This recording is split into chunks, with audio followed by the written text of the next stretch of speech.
Hello there and welcome to Cuppa Time. I'm really thrilled to be joined at the moment with Amanda, who some of you may recall, Amanda brought a broken cup last time because when we met, she dropped the cup, or it landed on the floor as you opened the door, didn't it? It did, yeah. So we presented a broken cup. So thank you for joining me today. What did you do with that one? I think it's still in the cupboard. My mum gave it to me, so I wasn't likely to throw it away. Yeah. But you could glue it together and have it as an ornament on the side. I think I might put a plant in it.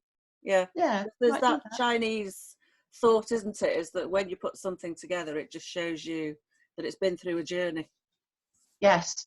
And it's more beautiful for the fact. I'm not saying keep everything you break. I'm just saying that was particularly touching. Precious cup. Precious. Anyway, do you have a different cup today? Because obviously you can't use the other one for Cuppa Time. I do. This is my BFG mug. Oh, wow. And the reason why I love the BFG, it's my favourite book, and I wrote my dissertation at university on the BFG. Oh, did you? And the reason why I love him is because he shows kindness in the face of brutality. Right. So that's why I love the BFG. And also he deals in dreams.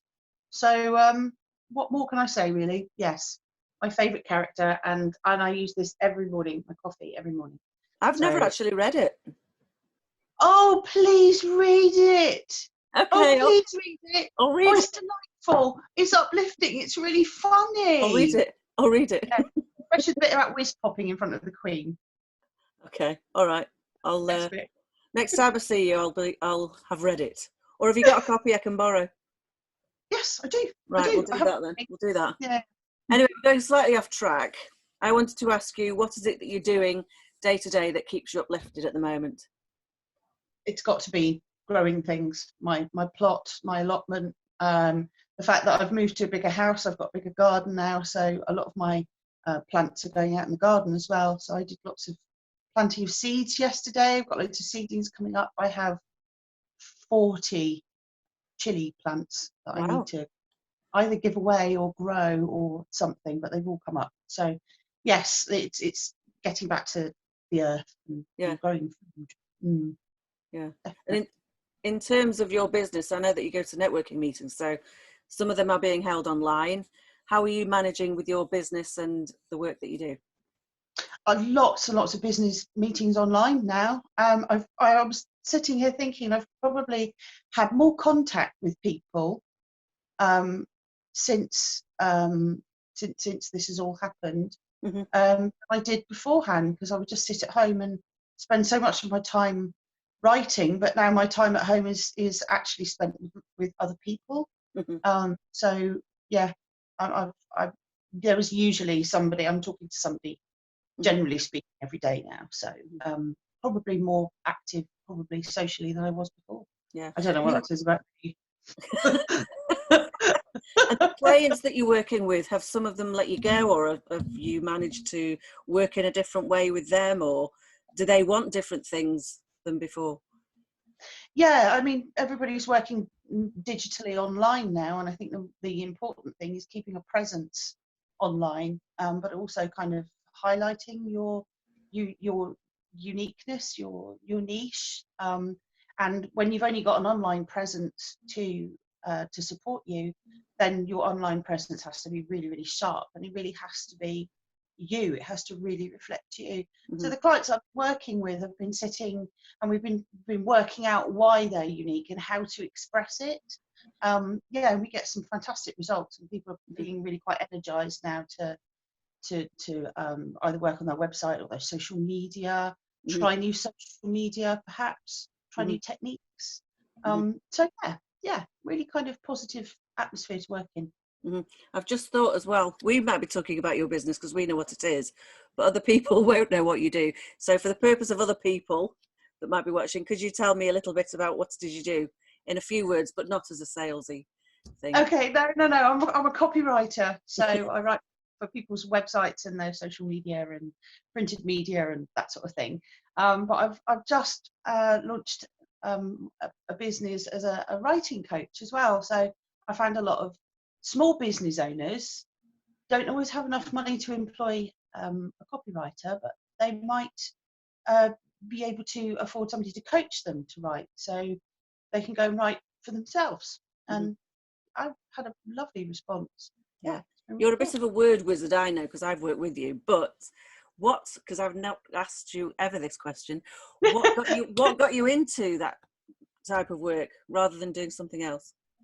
I've just always been drawn to it. Whatever job I've had, usually working in an office or something like that, I've always somehow ended up writing their literature or manuals, or I've always kind of gravitated in that direction. I don't know why. So there's been mundane as well as creative.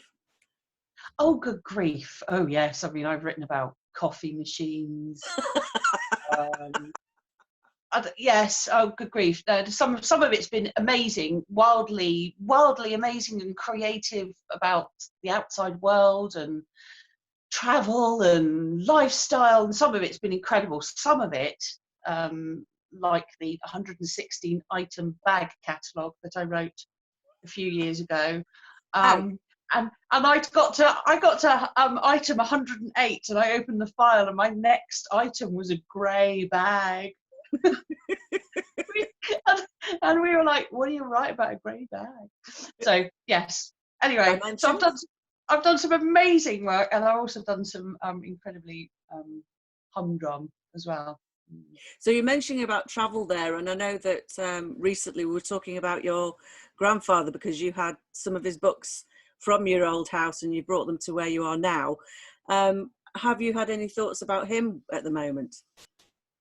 He's the man who got me interested in growing things, because there at the weekend, that's all we ate was things from the garden. And he was a vegetarian back in the 70s. Nobody was a vegetarian, and I'm a vegetarian, and it was just a very natural way to eat and to live. But he is everything about his life, the fact that he lost everything. He'd been through German work camp, he'd been captured by the Russians. So everything about his life was innovation, finding a way to thrive, just working hard and trying to find new ways of doing things. And I think that's what we're doing now, in essence, is you know, whether you remember things that have gone on in your own lifetime, which most of us haven't, those stories will come from family, or recollections will come from being with them when we were younger. But I do think it is definitely a time now to just do things differently, as you say. So that's really and find new creative ways of doing things. And talking about creative ways, I was mentioning to somebody earlier a concoction I'd found at the bottom of my freezer. I wanted to ask you if you've had anything that's been a bit different or new, or you've found somewhere that you've put together as a food combination. My son's been doing most of the cooking, because I've either been working or you know, something like that. So he has basically been doing the cooking for us. So we've eaten really well. He's very, very good at what he does. So no, nothing strange yet. But with growing your own stuff, presumably you've got food coming in that way and don't have to go to the supermarket as much. Not at the moment. The food's not coming through at the moment. It's all been planted. Oh, it's seedlings, really. Yeah. Give it 12 weeks. Oh, yes. And I mean, I've got to the point now where I'm growing Chantenay carrots on windowsills and stuff. You know, Oh well, if you leave something at the end of your drive, I'll come to the end of your drive. Oh, I can leave pepper plants there for you. Actually, the chilies at the moment. Yeah, I've got too many. Have chilies. I've got lots of rhubarb. I've got rhubarb growing out of my ears. I love rhubarb. Rhubarb and rhubarb. Anyway, thank you, Amanda. Thrilled you could meet. Well, when I say meet online today, and no doubt I'll be speaking to you soon anyway, and hear how all sorts is going on. Yes, and thank you so much. I always love speaking to you. This is wonderful. Thank you. Thank you. Right. Thank you for watching, and we'll see you again soon. Bye.